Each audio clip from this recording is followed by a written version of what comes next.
Hello, and welcome to the last ID update of the year. Heidi, thank you for joining us once again for our Christmas special. Thank you for having me as usual. Well, we've now been doing this for a whole year.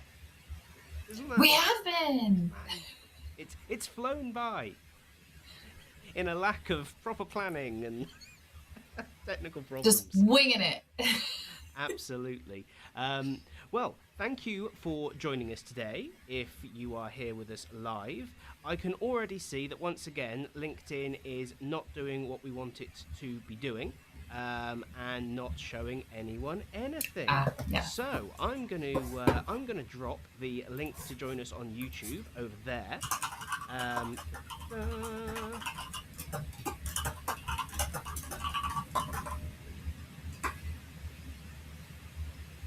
I've done it as well. Amazing. Thank you very much.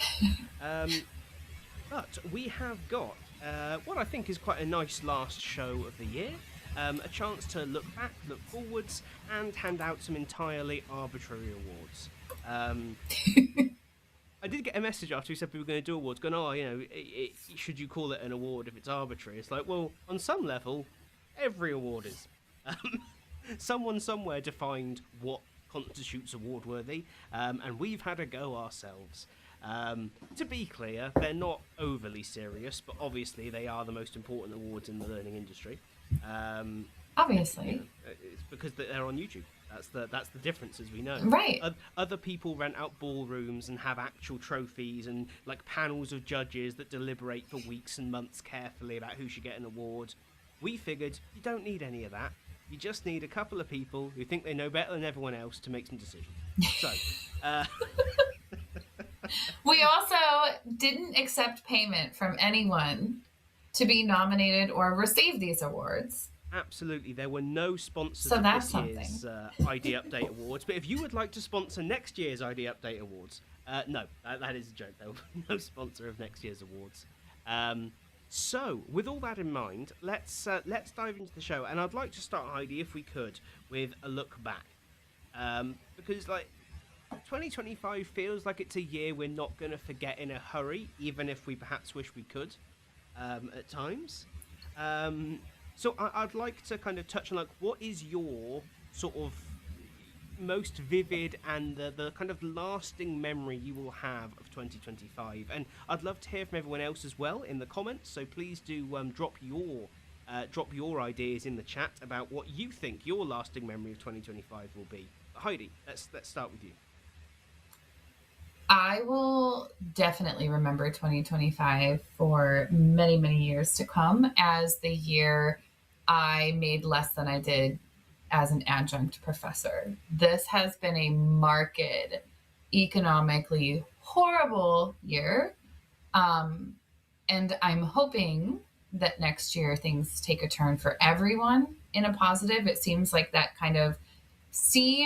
could potentially happen. But like this year's a lot like 2020, and I have in that I have very few good things to say about it as a year. Like the people were good, friendships were good. I've grown a lot emotionally, spiritually, mentally, having to go through all of this nonsense. But personally, professionally, it has sucked. Just a whole year of suck, and I'm just going to be really honest about that. Hey, that's important, right? We've got to be honest about this stuff. Okay, so what's everyone else saying in the chat? Do let us know if. I think there's a bit of a longer delay than I'm used to today, so I'll jump in next. I think my lasting thought around 2025 will be like this mild sense of disappointment. Because I feel like a lot of the conversations I have are like, "Oh, it's been such a terrible year. It's been at these extremes." And actually, when I sort of spent some time this week, now I've not got so much on, just thinking compared to where I thought we were going to be in December of 2025 as an industry, in terms of what we're talking about, what we're doing, the work that we're doing, the technology that's out there. Where did I think we were going to be, and where are we? And I think Yeah. like the biggest thing for me was just like, oh, we've kind of in, and this is really difficult to say, but it kind of feels like we've stood still, despite a lot of stuff has happened, but I don't feel like any of it has actually progressed us, even when it should have. Because by that I don't mean nothing good has happened. Like a lot of amazing work has been done, cool stuff has happened, but none of it really seems to have moved us on an industry-wide level as I might have hoped it would. Um, I think that's kind of my lasting thing is just that slight sense of, oh, that's a shame, which is, you know, Yeah. perhaps not. It's not a catastrophic way to end the year, but it's not really what I'd hoped for. Oh, we've got one here. This year, 2025, was the year of close burnout. Pushed a lot at Yeah. work. Pushed a lot at work and life. Fought to keep it together. So trying to be better, focusing on the right things and protecting my energy. Nice, and that's a powerful reflection right there. And that is that's difficult, right? I was having a chat with someone the other day, and they do like a lot of stuff. They're one of those people who's like they do about 30 different things, but all annoyingly well, which always irritates me. Because the minute I'm looking at three things, I'm like, so which one of these am I going to completely balls up? Because three of them aren't getting done well. I can do two mediocre, three has to be dropped. So, uh, everything that, what they were saying was like, I feel completely burnt out from the end of the year. Said, but I made that choice at the end of last year. Like, Sure. I looked Sure. at this year and went, I am just gonna put everything in and just pile everything in and accept that at the end of the year I will feel utterly exhausted, but I can then plan for that at the start of 2026. And I thought that's such an interesting position to take on, like your own well-being and time and energy, to acknowledge that sometimes to achieve the things that you think are valuable, you have to be willing to go, I'm going to make a short-term sacrifice for a long-term gain, blah blah blah. Yeah. But Yeah. that is not that shouldn't maybe be the default position. Sure. And Yeah. we had a Yeah. very interesting conversation of how so often these conversations become, oh well, balance is the most important thing. And it's like, in his view, in his experience, he's like, that's not an option for me. That Yeah. to make some things mean you have to give up balance for a while and you have to get it back Yeah. later. Yeah. And then it just Yeah. becomes a question of, do you want the thing enough to do that? And if not, that's Sure. not a bad thing. That's not a lack of No, wanting it it just or helps caring. you prioritize. Yeah. Exactly. Yeah. Yeah. So I mean, from your perspective, Heidi, you do a lot of stuff as well. So I mean, where do you stand on that? Like, how do you kind of decide on how much of yourself to give to the things that you do?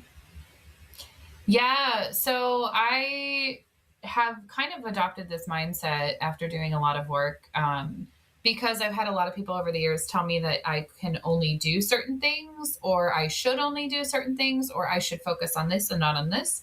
But what I've realized is I do best when I focus on all the things that I am interested in Mm. and can toggle between all of those things, right? I'm definitely neurodivergent. I think there are a lot of people who are like me that I have talked to who are like this. And I think I tend to agree with that sentiment of I'm anticipating that hopefully, I will have a lot of opportunities in early 2026. I've been working towards that. I'm anticipating being very busy, working 50, 60-hour weeks because I have been so underemployed for so long this year. And I have known this year, I've taken that time to start a gym routine, do more art and creativity, anticipating that I'm going to, go full steam ahead soon. And I'm going to want to be rested and I'm going to want to be ready. So, yeah.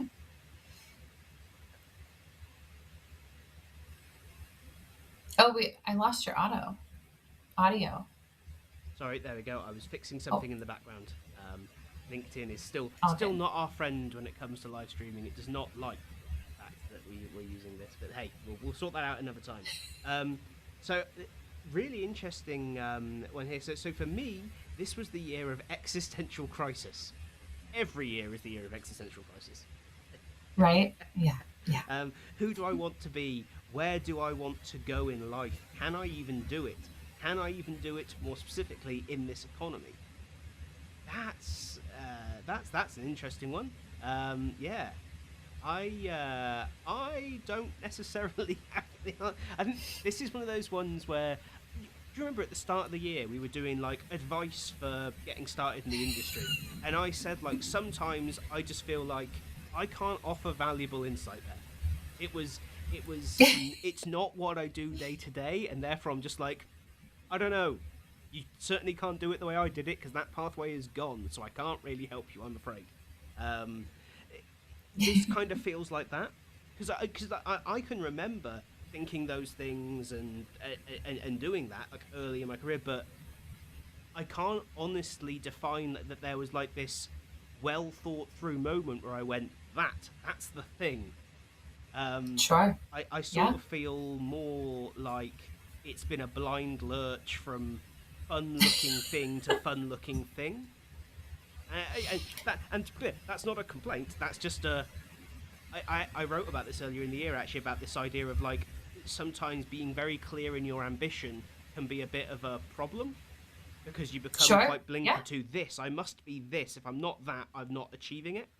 Whereas I've found quite a lot of joy in just going like, that looks fun. I'm going to go and do that for a bit. But Right. Yep. the last point does make a very point of can you do that in this economy? And that is kind of where it says like that worked really well for me, and I pretty much just farted around for the first 5, maybe 6 years of my career in L&D, Sure. going from fun thing to fun thing. But I did that because I could. If I was starting today, would I be able to do that? Probably not. I probably wouldn't be brave enough to do it in today's world. Um, so I'm not quite sure I've got anything of genuine use on that topic. Um, yeah. And any thoughts, Heidi? I mean, I think I thank you for the honest reflection, by the way, on what this year has been. I think that's quite a level of personal insight to share. I just genuinely don't feel that I necessarily have any value to share on it, Heidi. Yeah, I mean, I also had a year of existential crisis and like, do I even want to be in this industry? Applied for a lot of jobs outside of the industry this year to also no success.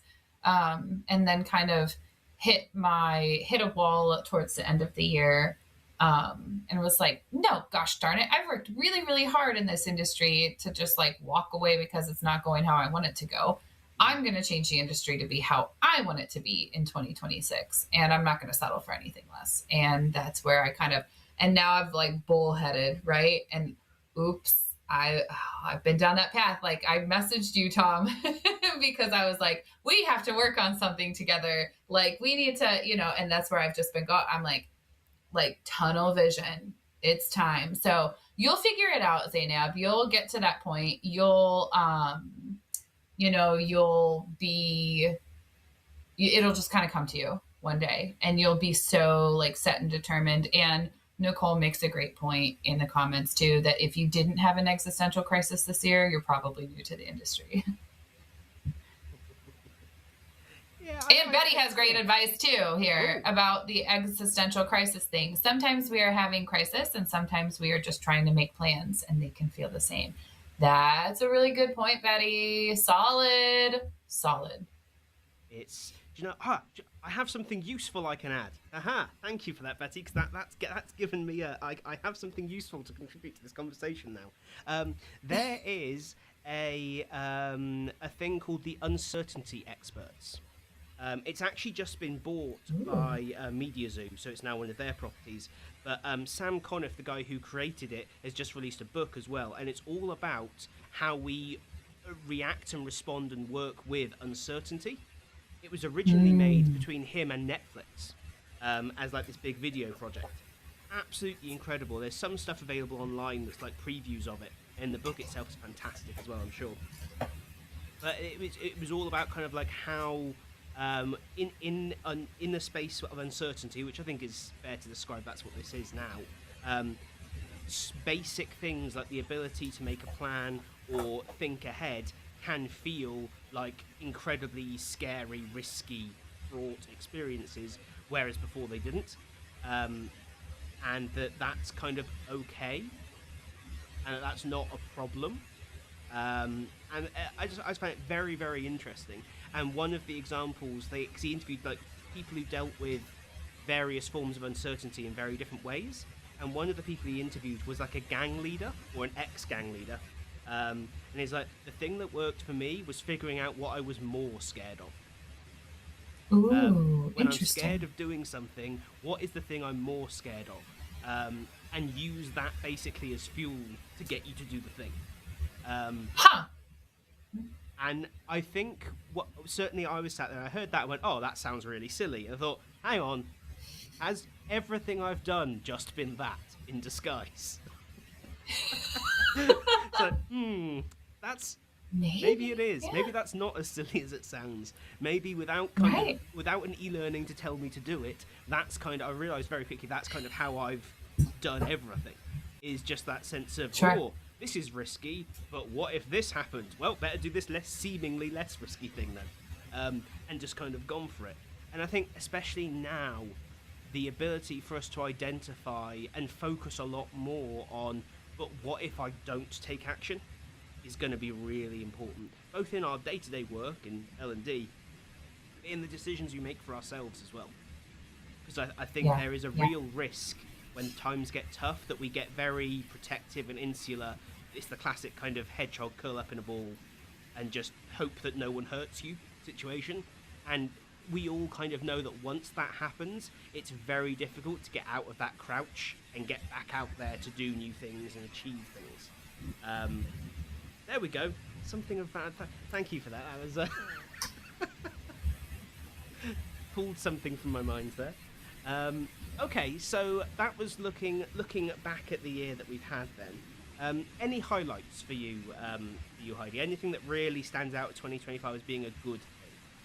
Other than our many conversations, obviously.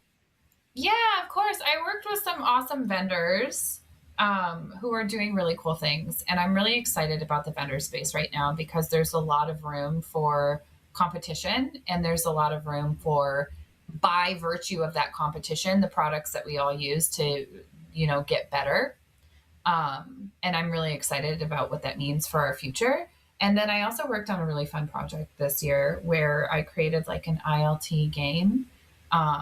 And it went really well and the pilot feedback was really good. And it was like the first time in a couple of years, as Nicole knows, a couple of years that I've worked on like an ILT, right? Like the traditional old school, like lecture style facilitator, train the trainer. And it was just so lovely to I always talk about getting back to basics. So I always like when I'm able to also do that and be able to like, not just talk about what we're doing, but actually do the work. Amazing. If anyone else has got any highlights from 2025, do drop them in the chat. We'd love to hear what your favourite bits of this year have been. It's very easy to focus on the negatives, but we'd love to hear what's gone really well. But for me, this year it was a really enjoyable year. Because for the last 4 years, I've been on the board of the Learning Network. Amazing community group based here in the UK. Been around for over 30 years. It's owned and run by its members. No one makes any money out of it. It's a fantastic group. I was lucky enough to do 4 years on the board, 2 years as chair, but this year was my last year on the board and I wasn't chair of the network anymore. So it was like that ratcheting down of like general day-to-day responsibility, and I just got to do really fun stuff, like organise our last annual conference, Connect, in November. That was loads of fun. I got 2 speakers that were like, partially they were on my, I'd love to have them speak for us at some point, maybe one day list, but also just people that I think are really cool and that I want to get to spend some time with. So we got Julian Stodd and Amy Brand to come, and they were both like, these are people who are like, they could turn around and go, cool, can I have my 20-30 grand speaker fee or whatever, and they both just went, yeah, of course we'll come along and do it. No, don't worry about it, it's fine. It's just like that. In a year that was tough, It's people like that Yeah. being like, of course I'll just give you some of my time. This will be really good fun. It was just like, yeah, do you know what? That is what makes our industry special. As much as I like Yeah. to go, oh, it's because we're really clever, or we're innovative, or we're creative, or blah blah blah blah blah. No, no, no, no.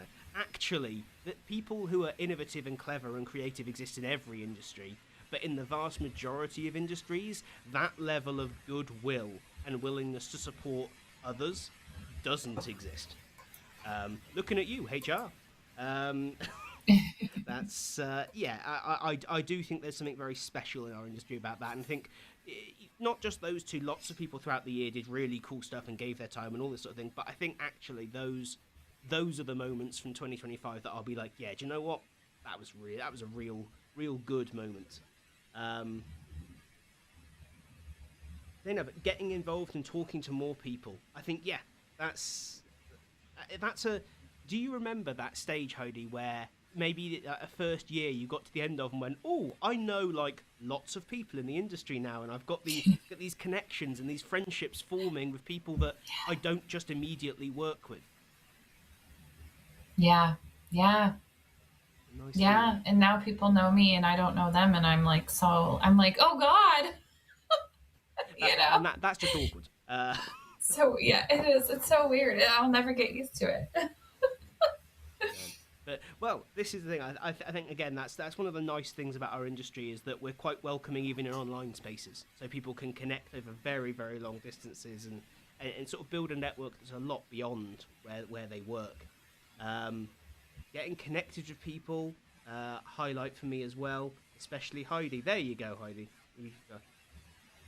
Right back at you, Sean. Amazing. So that's 2025. Let's look ahead. Um, Predictions are a mug's game, as we always say, or as I always say. We is probably unfair. I'm pretty sure that I'm not sure if a mug's game is an American phrase that gets used in Europe. No No, idea what you're it's talking about right uh, now. So, you'll always end up looking foolish when you make predictions, of because course, we'll yeah. all be wrong, right? None of us can see the future. But just occasionally you make one, you make it publicly, you turn out to be right, you look like a freaking genius for the next 12 months. True. That's true. So Yeah. we're now going to make a series of very contradictory predictions and just clip the one that turns out to be true. Um, no, so, I mean, what are you thinking, Heidi? What are your predictions for 2026, whether it's trends, technology, practice, whatever it might be? And again, everyone here, jump in the chat, let us know what you're expecting to see in 2026.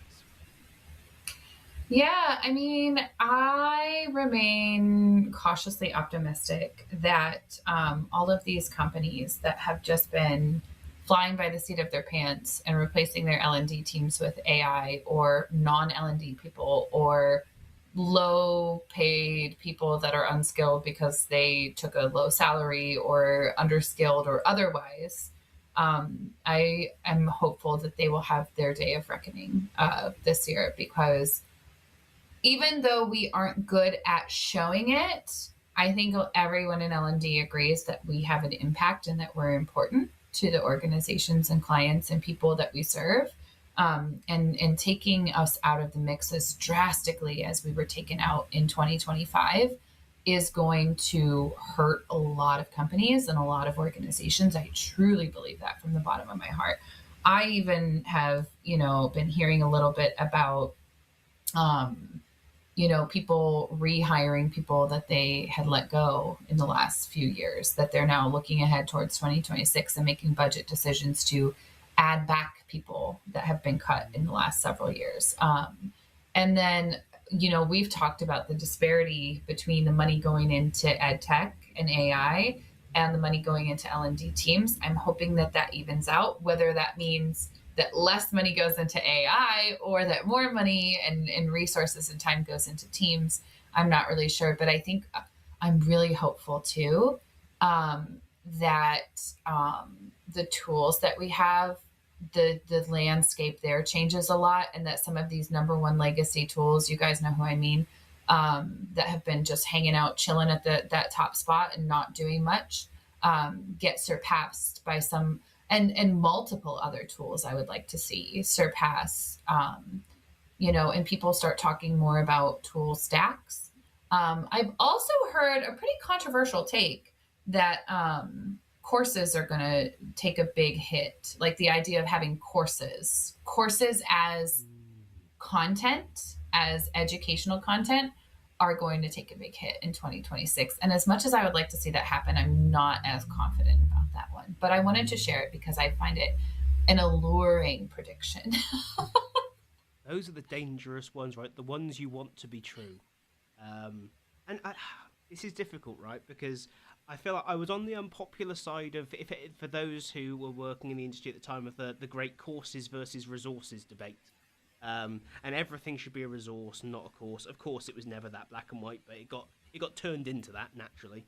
Um, I was always on the unpopular side of, actually I quite like a course. A course has tremendous value in the right context. It's just that not everything is a training problem. And that if a one-page PDF can solve the problem, of course you shouldn't, write a course. But that's not the course's problem. That's a human error. Um, that's you being incompetent. The course is fine. So yeah, it's a bit of a chicken. I don't see. Maybe there will be fewer courses. I don't know. Personally, I don't see it. Like and I mostly I don't see it because a lot of what want thinks it's going to replace it isn't trusted. Like it's off. I Right. think it's often Yes. overlooked that one of the Yeah. reasons courses are still asked for by most organizations is that they trust the potential impact of a course more than they trust the potential Sure. impact of like an AI enabled knowledge management tool. Right. Largely because Chatbot or yeah. yeah, and largely Yeah. that's a vendor problem because Yeah. can you ever Yeah. trust an AI? No. But then you can also never trust an employee, not totally, which is what everyone's always looking for. But that's why you Yeah. have counterbalances in your organization. Nothing should ever be 100% trusted. As a business, your Right. job is to mitigate Right. all possible risks. And part of that is that someone at some point will break your trust. At some point, a technology will let you down. So, what mitigation have you put in place? And one of the reasons I think courses will remain popular is they are self mitigating because they are made up of multiple components. Internally, this bit supports that bit, supports that bit, supports that bit. So, if any one bit isn't quite pulling its weight, the others can pick up the strain. And I think there will always be that kind of almost gravitational pull of trust that courses have, and that's not necessarily a bad thing, in my view. Um, oh, we've got loads of comments coming in. Then let's have a look at what other people are Yeah, we saying. do. Your, Lots of your comments are predictions. always more Good stuff. interesting than what I've got to say. So let's have a look. Start of 2026, more AI authoring tools that are based on learning science. Would love to see it. Mid to end 2026, AI authoring tools cause severe compliance and regulatory issues. Yes, I think that seems right. Um, what else have we got? I think L&D will be better at showing the value, and that means getting the right people on the bus. Getting right people on the bus cause tech can only do so much. Okay, yes, yeah, okay. Like that. In 20, this is difficult to read. In 2026, I expect to see a return to the human, a bit. I think the effects we're seeing are the result of market uncertainty more than AI. I think I would agree with that. There was I some agree interesting as data well. on this, wasn't there, about like the causes of job losses, and actually only a small slither of it actually was AI. But people on the PR side are saying it's AI to have an excuse to cut so many people that they didn't feel like they needed. Yeah. Yeah. There's a PR side to that too. I think. Yeah. Well, it's a bit like I can't remember what company it was, but it was everywhere for a couple of weeks. Oh, they've let their entire L&D department go, and it was like, oh, this is terrible. It's a real mark that they don't invest in their people. Blah blah blah. A month later, they had rehired a brand new L&D department. Like they weren't getting rid of the function; they were getting rid of the people The people. and Yeah. replacing them with better people. Better Like people. Yeah. sometimes, human beings being as they are, not always so like there is we are all far closer to average in what we do than any of us would ever like to think, right?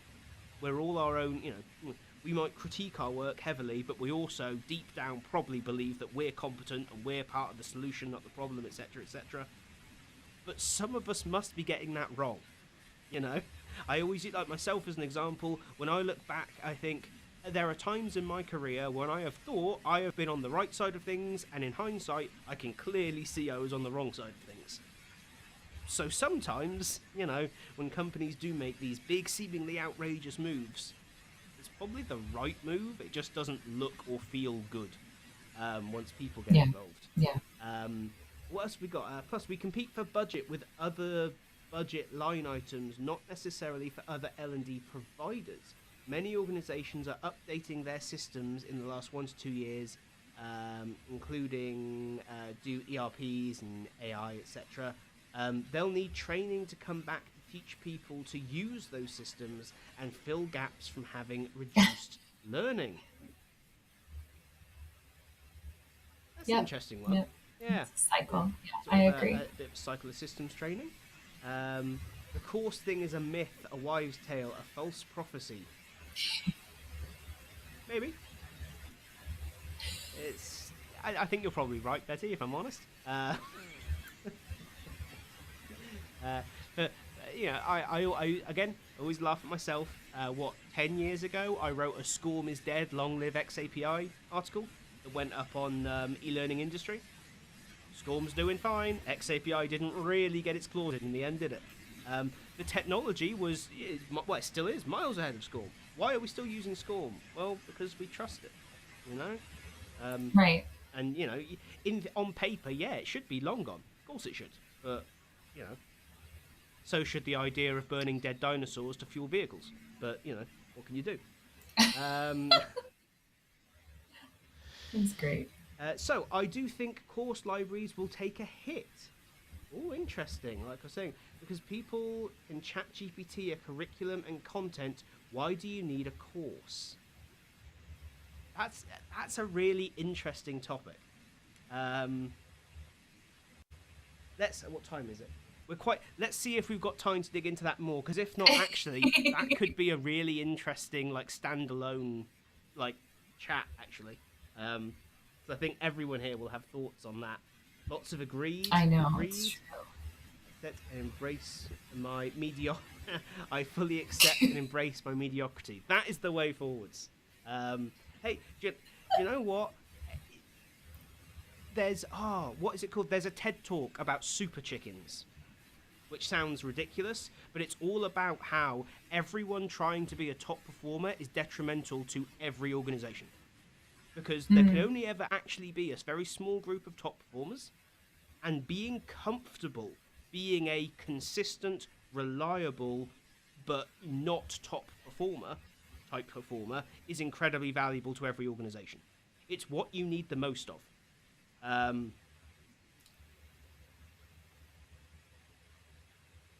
But yes, mediocre is probably the wrong word. But there's in terms of mindset, I think it's far healthier to always consider your own work in the broader scope, right? I think the day you look at your own work and go, that's the best thing that has ever been created in our industry, there's a pretty deep-seated problem in your mindset around your work. There's confidence, and there's thinking I've done a good job here, and there's it's the self-proclaimed expert thing, right?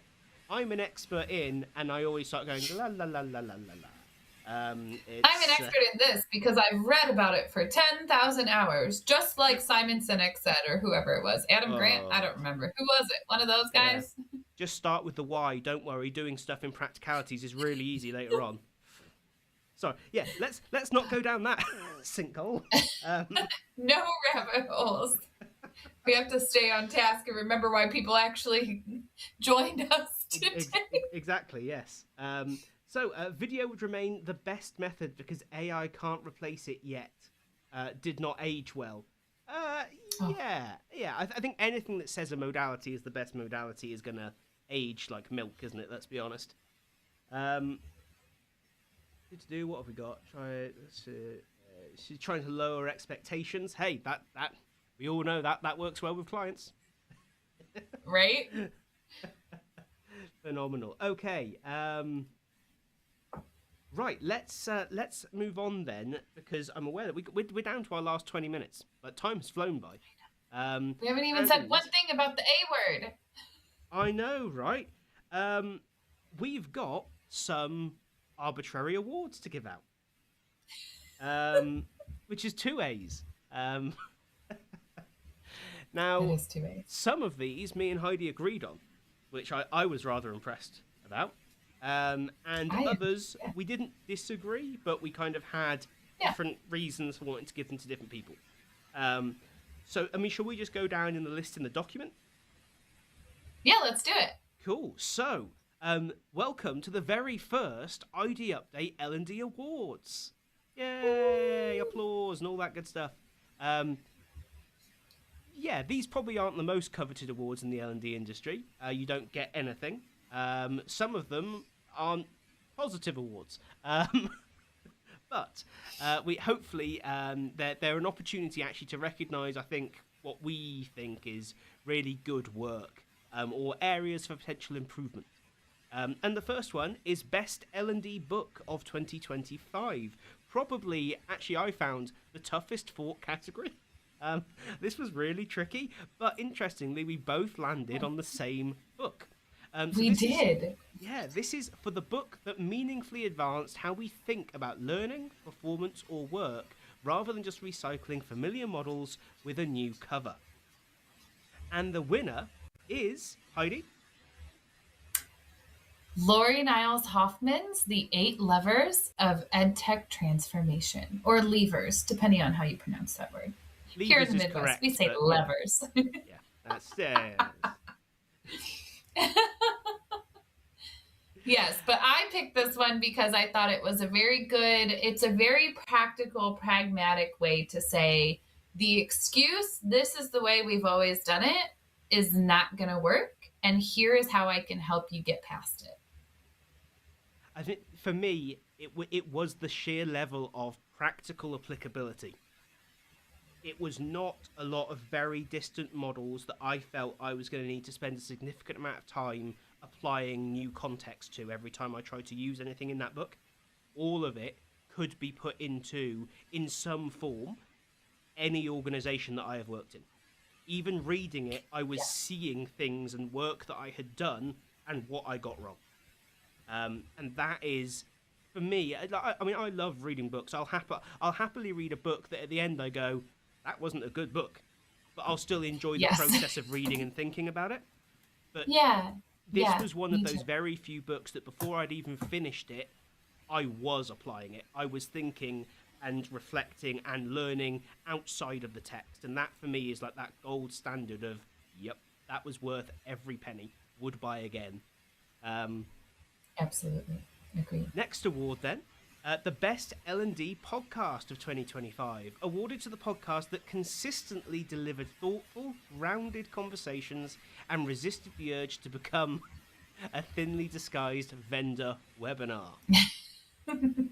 And the winner of this category, again, we both came to an agreement on this. I think we started with different ideas, but I had overlooked this one because I wasn't thinking properly about this. And the minute Heidi said who she thought it should be, I couldn't help but agree. So, Heidi, who has won Best L&D Podcast of 2025? It is the Learning Plus podcast, hosted by our friend Vidya Kumar. Yes, and it's, I believe it's technically the Learning Plus podcast by the Learnovators.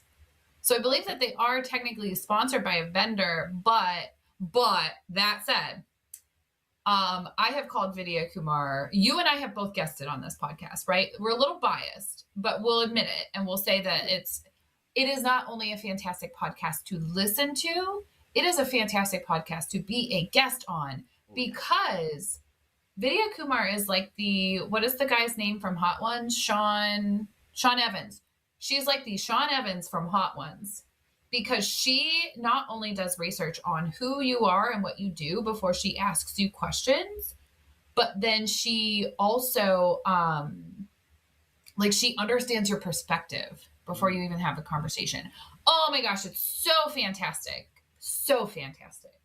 It's incredibly rare to have a host on the other side of a podcast who has taken the time, because it is difficult. Like, it's time consuming and it is difficult to read what you've put out or watch your videos or read your book or whatever, and come up with questions that aren't just the basic. So tell us about how you think about this.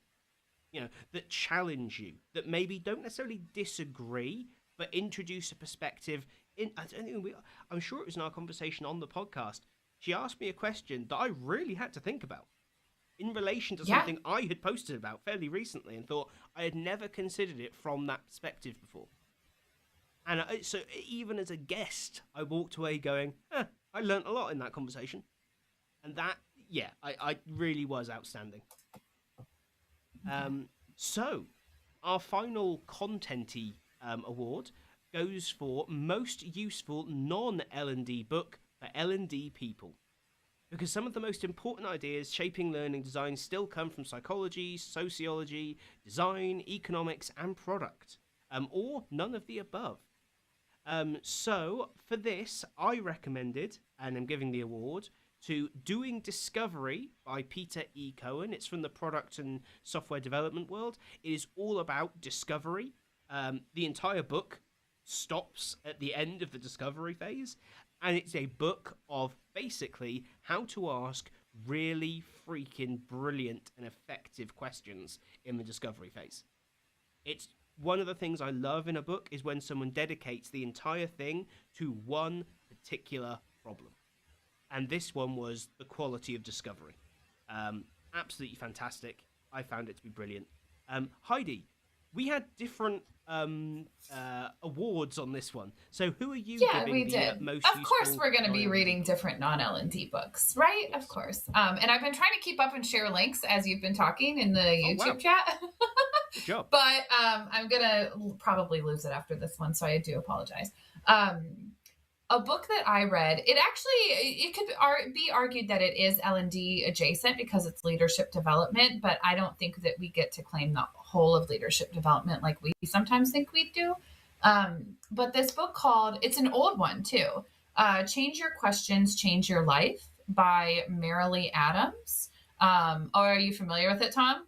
Mm-hmm. Okay, yeah. And it really, really, what it does is instead of showing up defensively or instead of trying to get the information that you want out of people, it presents a way to instead ask a series of questions that effectively disarms people, kind of creates like a scenario where you're approaching with curiosity. It's about perspective again. It's about like the attitude with which you approach conversations. And I've used the method with difficult people in my life since then, in and outside of L&D, and it's worked well. And I think it has really good implications if you want more skills on working with like stakeholders and difficult subject matter experts. It's a really, really good one. Notably, both our non-L&D books focused on questions. Isn't that interesting? I've just realised that. Ooh. Huh. That is interesting. There's probably a message in there, but I'm not smart enough to figure it out. So, the next one are some community and contribution awards. Do you want me to read the name of the award that you have a person for? Let's opposite? All right. We'll change it up. I won't make you read this whole time. Okay. Oh. So this next community and contribution award is for the greatest contribution to the L&D community for sustained, visible, year-long impact on the profession through events, writing, mentoring, or community leadership. And this was your pick, Tom. So you chose? So this is actually multi-year contribution. And I'm giving this award to Luis Malbus, who runs the Training, Learning and Development Community, or the TLDC. This has been going for a long time. Runs like 5 or 6 virtual conferences a year, which are free to attend if you're a member and like very low cost to everyone else. They do they have an amazing Slack community that you can join. They have like regular webinars and half-day events and all sorts, and they're really focused. So, for instance, just recently, what have we had? We've had AI Labs. We've had their second Dungeons and Dragons themed L&D conference about storytelling and games and all that kind of thing. We have a regular equality and inclusion conference. They have a regular accessibility conference. Like, it is just fantastic stuff. It's a community that regularly and on an ongoing basis uplifts its members. So I am going to share a link in the comments. Please do check them out and consider joining the LDC. It's an amazing community. The other community award, which Heidi's made the pick on, so I'll read out, is the Quietly Doing the Work Award. For the person or group who made a real difference this year without shouting about it on LinkedIn every 48 hours or minutes. Heidi, who are you giving the Quietly Doing the Work Award to? So I decided to make this a tie because I couldn't pick one of these people.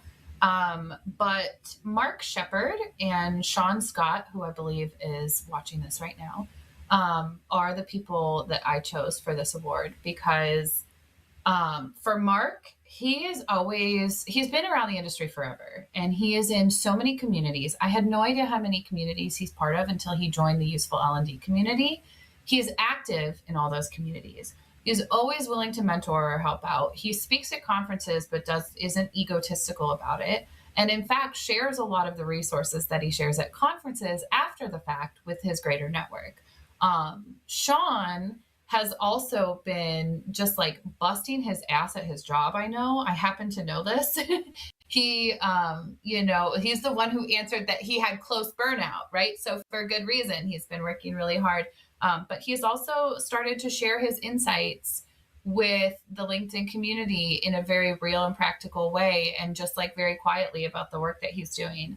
And I think that it's really important for us to have those conversations. So, he could be out here saying, these are all the great things I'm doing, but he has a much more subtle, insightful approach. Yeah.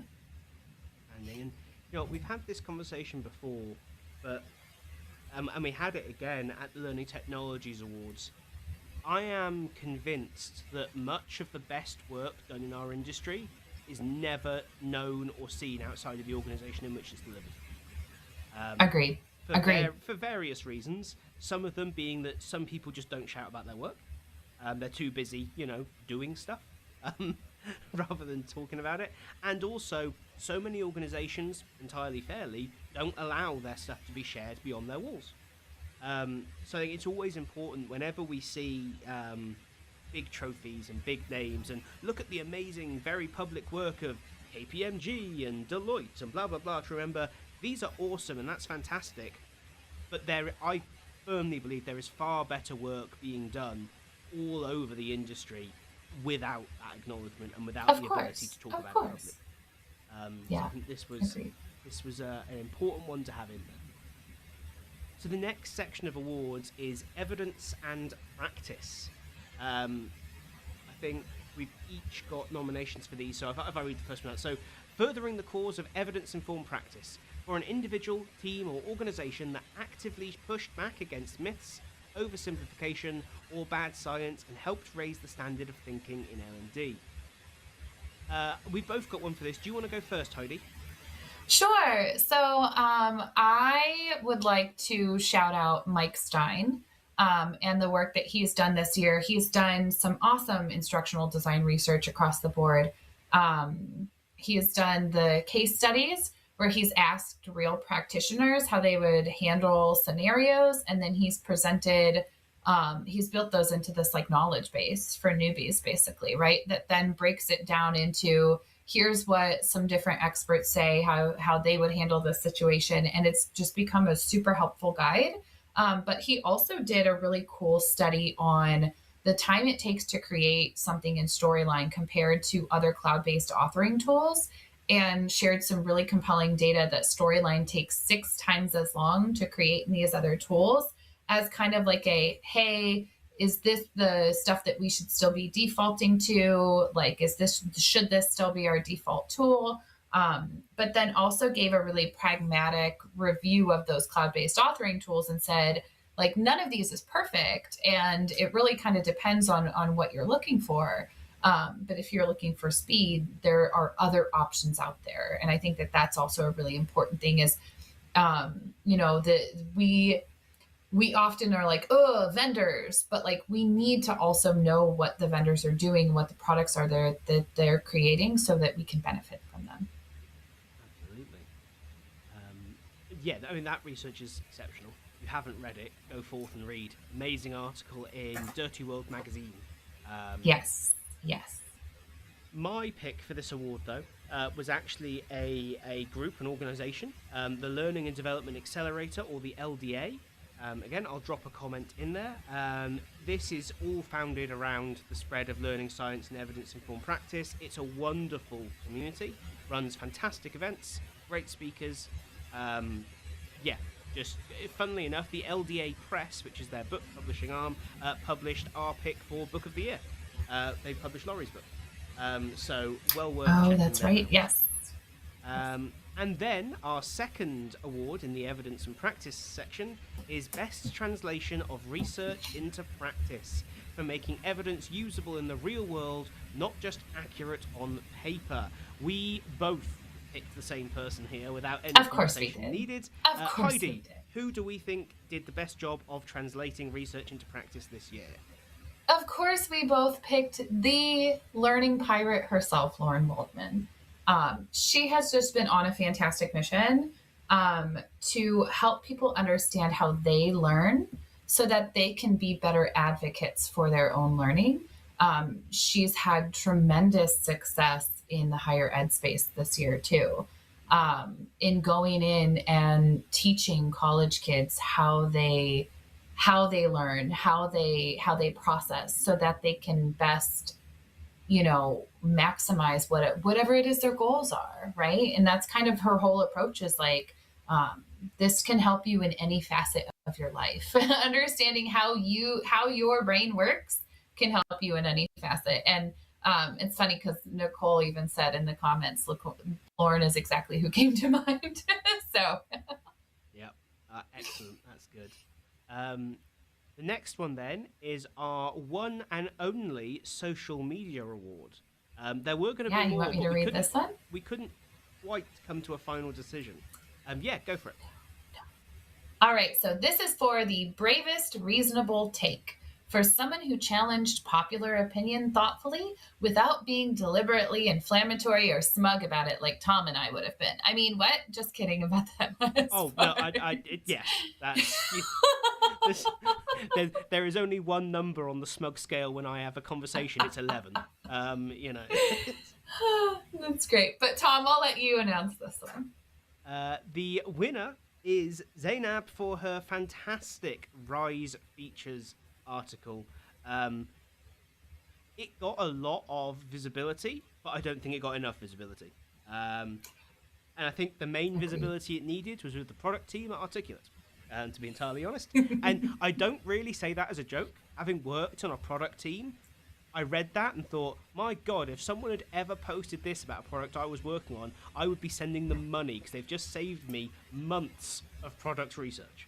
Because it was a genuinely useful and insightful take on what was, at the time, pretty much just a social media punching bag, which makes everyone feel better but achieves nothing. I thought really good. Which brings us in the last few minutes to our last couple of awards, products and edtech. Shall we move through these quite quickly? Yes. Most improved edtech product for a platform that clearly listened, iterated, and got better rather than just louder. Heidi. Yes, I nominated Mindsmith for this one because they are very well aware that the AI is like not quite there yet to do exactly what we want it to do. But they're incredibly committed to not only understanding our process and instructional design, but making sure the AI understands it as well, and committed to being non-controversial and getting as many expert voices as possible to get a wide breadth of knowledge. Amazing. All Next one right, that and I've got I'll on. do this one for you. Yes, because I don't have one. So the best does one thing well tool for the product that stayed focused, resisted feature bloat, and actually worked. And for me, this was Whisperflow this year. I've already talked about it a lot, so I won't waste much time, but it dictates. That's what it does. It does it very well, it does it reliably, and it gives me a couple of features that are useful to help with dictation and nothing else. That's all I want it for, and it really delivered this year for me. Um, Awesome. which brings us to one of my favourite awards, which is the least useful AI product of 2025. Awarded with love for the tool that promised transformation and delivered a chatbot bolted onto a search bar. Heidi. So this is not specifically a product. It is actually the last part of your description, a chatbot bolted onto a search bar, essentially. But the AI overlay that all these companies added to their product in 2025 and called it special custom AI features when it was really just an API to ChatGPT. And how did we know that? Because you all use the same exact cat astronaut logo that was automatically generated when the API connection went. And then you charged us more for your products by telling us that, like, oh, this is a special unique feature when we all had it already open in the next tab anyway. So, speaking of smug and inflammatory, There we go. But that's okay. We're entitled to it, and if we're not, we're doing it anyway. So, most impressive restraint with AI is our last product and edtech category for a product team that chose not to add AI everywhere and was better for it. Heidi, this one was from you. Take it away. I gave this one to Parda because I've worked with them all through 2025 and watched them deliberately say, we're not jumping on the AI hype bandwagon. They have added it where it's made sense. And they've also incorporated something cool where it's you can do your own API. So you can make whatever AI that you use, you can attach that to their system instead of the one that they're trying to force you to use and have you pay more money for it. So yeah, Parda. Outstanding stuff. Um, we are at the end of our allotted time for the show. Um, there are actually 2 extra awards, but what I'm going to do is put all of this into an article, and we will share that to kind of give a shout out to everyone who has been given one of our awards. I'm sure they'll be overjoyed. But hopefully, so you will have some book recommendations and a podcast recommendation, if nothing else, from this. This does, though, bring us to the end of this episode and the end of the year. I want to thank you all for joining us live. It's December. You could be out at a Christmas party or whatever. And thank you, Heidi, for spending a whole year putting up with my totally well-planned and organised tech side of this show that always works flawlessly and never has a problem. Yeah. And coming and sharing your thoughts with us every month. I do have a few really quick plugs before we go away. Don't worry, no one's trying to sell you anything. They are that IDTX is back for 3 events in 2026. IDTX Online is on February the 18th and 19th, I believe it is. Then we have IDTX Evidence Informed Practice Conference, which is an in-person event in Birmingham in the UK in May. And then we will have a one-day virtual summit in October.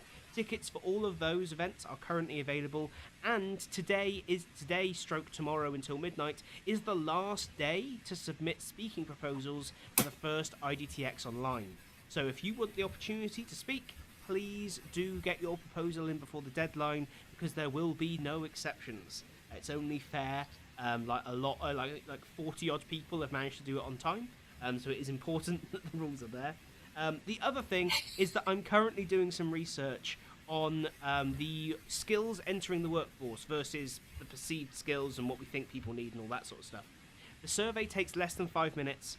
I will post a link to it in the comments of this video at the end. If you could take a few minutes to fill it out, that would be amazing. The results are going to be made public in a report at the end of January, and then I'm going to use it for a conference session in January for higher education in schools talk about the skills that workplaces are looking for versus what they're seeing in people joining the workplace, and basically tell them why they're doing their job wrong. Or probably more helpfully, what they might want to focus on instead. That is everything, though, from me. Heidi, anything from you at the end of our last show of 2025? Just thank you, Tom, for having me. This is like my one way to have a consistent YouTube presence without starting my own channel. So thank you, Tom. It's been great. I'm looking forward to us doing this again in 2026 and talking about all the unexpected wild things that are happening. And just to everybody, hang in there and take time to rest. Amazing. Well, thank you all once again. Have a lovely Christmas, or happy Hogswatch if you're a nerd like me. And I will see you, and we will see you all in 2025. Bye. 2026 even. We saw you in 25. 2026. That's going to get confusing, isn't it? Okay, that's enough. Bye.